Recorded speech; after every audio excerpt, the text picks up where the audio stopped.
Salam, hörmətli izləyicilər. Vətəndaşlar sual verir ki, bəs mən Ahmet Hamman soyadını ala bilərəmmi? Eyni zamanda sual verir ki, mən birinci qrupayam, Ahmet ödəməyə bilərəmmi? Və yaxud digər yoldaşın ikinci həyata qrup, nikaha daxil olub, mən Ahmet ödəməyə bilərəmmi? Bütün bu sualları mən hüquqşünasları seyircilərdə aydınlıq gətirəcəm bugünkü videoda.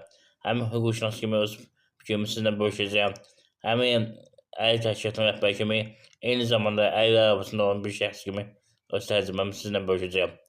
Deməli, məsələ belədir. Adi uşağa 18 yaşına qədər Ahmet ödəməlidir.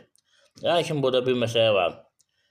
Əgər valideynlərdən biri birinci qrup əylidirsə, qarşı tərəfdə ona Ahmet ödəməyə borcludur.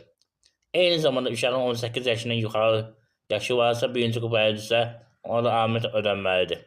Belə bir halda 18 yaşından yuxarı uşaq ailə qurduğu zaman, yəni birinci qrup əylidən söhbət gedir, Ahmetin ödənməsi dayanır.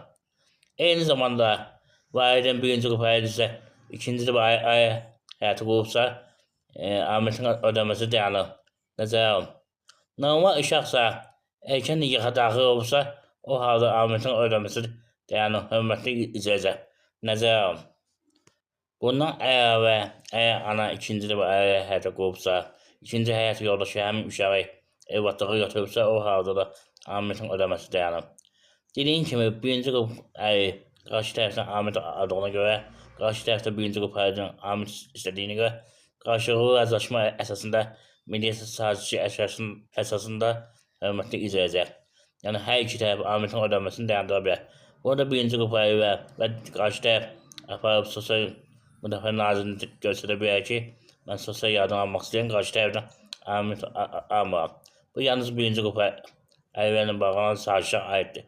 Eyni zamanda tək uşağı analara, uşağın anasını, belə deyək, Hasan xidmətə yaxınlaşsa ki, mənə tək uşağı ana kimi arayış verim, uşağın doğum haqqının şəhadətnaməsində ata-adı yoxdur, o halda da sosial yardım ala bilər.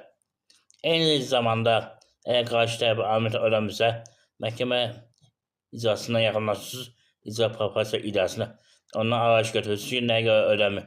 O halda sosial yardım ala bilərsiniz. Nəzərə alın, hörmətli izləyicilər. Bir məsələdir bu.